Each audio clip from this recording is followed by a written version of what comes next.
Hi, my name is Leonardo Anchetta, and I'm the Vice President and Director of Custom Conjugations and Cell-Based Assays here at ATS.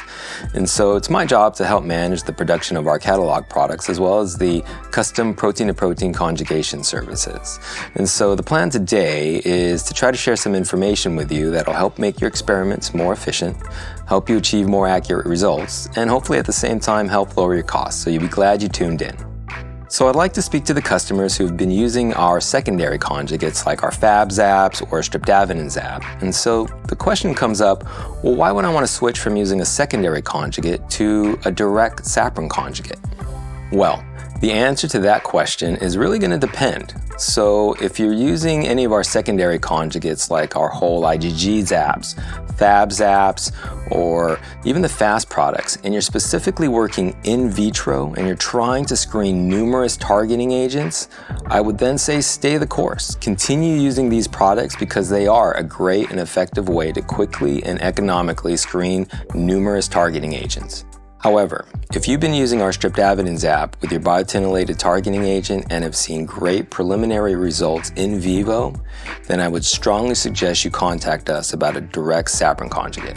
So you're thinking you've gotten great preliminary results from your Streptavidin Zap with your biotinylated targeting agent, and you're asking me, well, why should I switch from a secondary conjugate to a direct saccharin conjugate when it's so easy to use, it's such a modular system, why would I need to make the switch?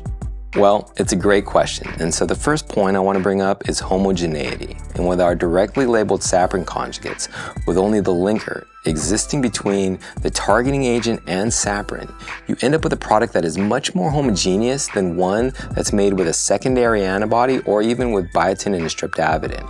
And so this helps reduce the amount of variables when you're planning for that larger study, where you're not having to worry about the varying degrees of saccharin labeling or where the saccharin's labeled. So a second reason why to consider using a direct saccharin conjugate is cost effectiveness. And this is going to be important to some people.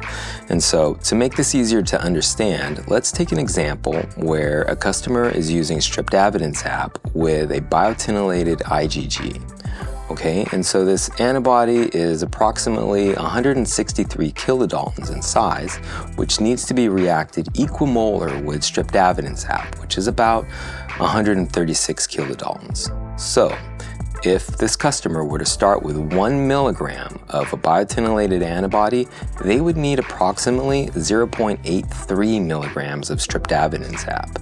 Now, consider the cost to purchase 1 milligram individual vial of Streptavidin Zap, which would give you about 2 milligrams of final conjugate. Now, as a comparison, a typical saccharin conjugation where a customer will send us 8 to 10 milligrams of unlabeled antibody, which we directly link to saccharin, that usually results in a drug-to-antibody ratio of about 2 saccharin molecules per antibody with about 2 to 5 milligrams of final conjugate.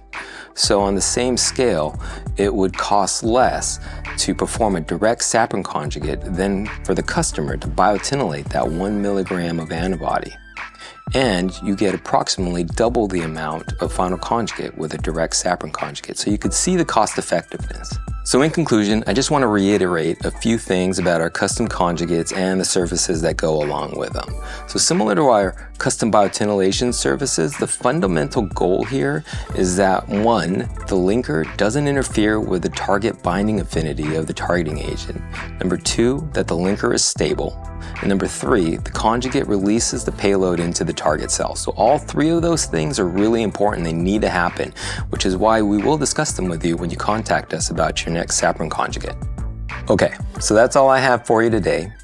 You'll want to keep yourselves plugged in for future content, so hit that subscribe button and make sure you follow us because we plan to have a lot more helpful content to share. So again, thank you for your time and I'll see you in the next video.